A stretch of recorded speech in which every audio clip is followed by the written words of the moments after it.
The final stop on our hidden history tour, a one-of-a-kind archive tucked away in the older section of the downtown library. John? Hey Jack, how you doing? I'm well, thank you. Welcome to the Sacramento Room. Thank you. We're with Tom Tolley now, and we're in the Sacramento Room at the Sacramento Public Library downtown. This is quite a place. Give us a little history about the Sacramento Room. Okay, well this was the reference room of the old Central Library, and in the mid-90s they were converted into a Sacramento reference and reading room. It's materials dealing with Sacramento, Northern California. The emphasis is on local history. Okay. We have local authors' collections, and we have some pretty unique items in here. You have some very unique things, and Well, we're going to get to see some. Good, we'd love to show them to you. Lead on, my Okay, friend. let's go. The Sacramento Room was designed both for the comfort of its patrons and the preservation of rare materials.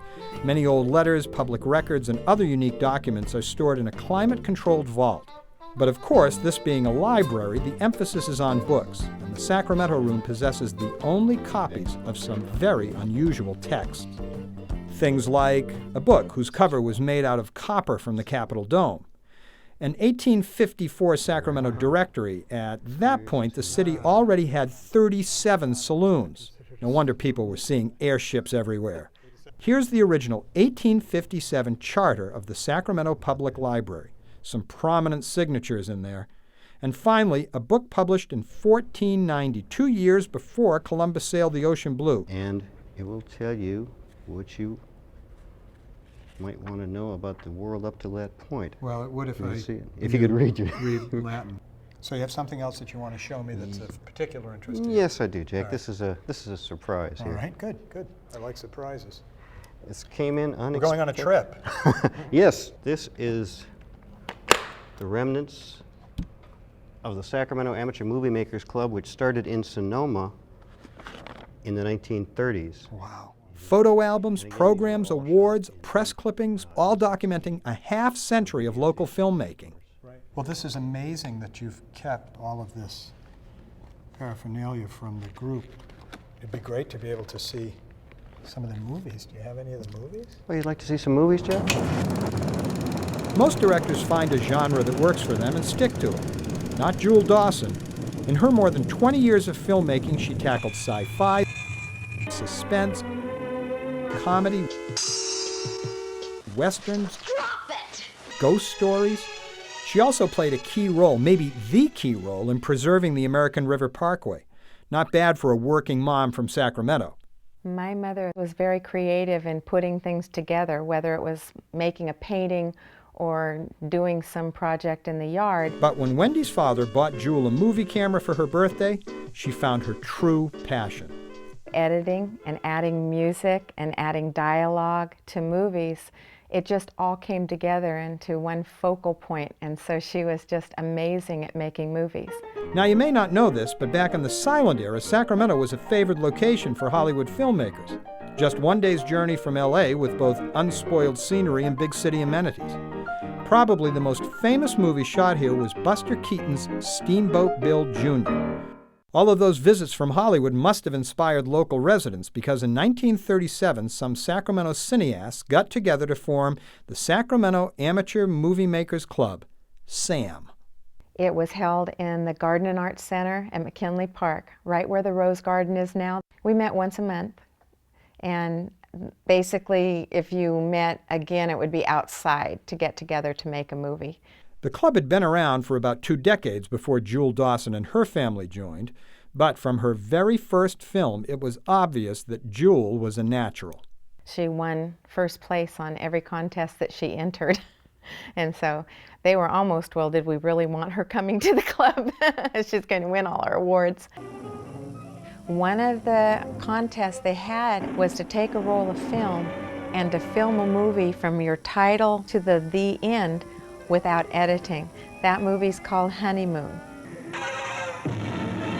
Back in the 1950s, how do you make it look like there's a rocket ship that's taking off and going to go to another planet? How do you make flames come out of the back end of this little toy without melting the toy?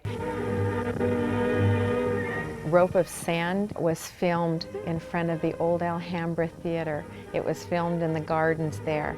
Don't we all miss the Alhambra Theatre? The footage of the Alhambra's garden is a treat for anyone who appreciates Sacramento's architectural history. But Jewel Dawson's greatest legacy is in helping to preserve one of Sacramento's key natural resources, not just on celluloid, but in reality for future generations to enjoy. Here the children have fun along the water. Sarah Save the American River Association came and asked if the club could assist in making a movie for Sarah, because they had somehow found out that the money needed to do the American River Parkway was not going to be voted through, and the citizens of Sacramento were going to lose access to the river. My mother said, "We'll love to make this movie for you. How much time do we have?" And he said, "Well, this city council or whoever it was is meeting in 3 weeks." It is a race to catch these lands while they are still free of housing tracts and similar developments. I remember how hot it was on the day that we filmed. It was really interesting for me because my segment was to be with a snake. It was snapping at us. And I don't know if garter snakes bite, but this one was making striking motions at us. The other segment was going down to the river and scooping up a cup full of water and drinking it. And wouldn't it be nice if we could do that today?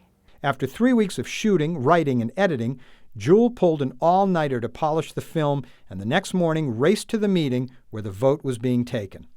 The man who answered the door was not receptive. He said, "I'm sorry, we've already taken the vote. We've voted it out. We're not going to give the money." My mother, beautiful lady that she was, and stubborn, got down on her knees and humbled herself in front of this man with all the other members behind at this big table. And she begged him as a taxpayer and as a citizen of Sacramento. And at that point, she embarrassed him more than it was embarrassing to her to get down on her knees. And he said, "Fine, fine, fine, fine, all right." Help us conserve this, your heritage. Save the American River. When the film ended, Jewel was asked to leave the room. After a nerve-wracking 30-minute wait in the hallway, then they opened up the door, said, "Come on in. We want you to know we took a new vote. It was unanimous. You have your money for the parkway." It was like, yes, we made it. thanks to Wendy's donation to the Sacramento Room, we can all sit back and watch our mother's films, remember places that might otherwise be forgotten, and be thankful for those that still remain. Well, I love to cycle, so I'd like to thank Jewel Dawson and the members of the Sacramento Amateur Movie Makers Club for helping to preserve this incredible resource of ours. I'd also like to thank Jim, Suzanne, Ken, and Tom for hosting us today and sharing some of their secrets about Sacramento. Now remember that every place we went on this show is open to the public, so get out there and find some hidden history yourself.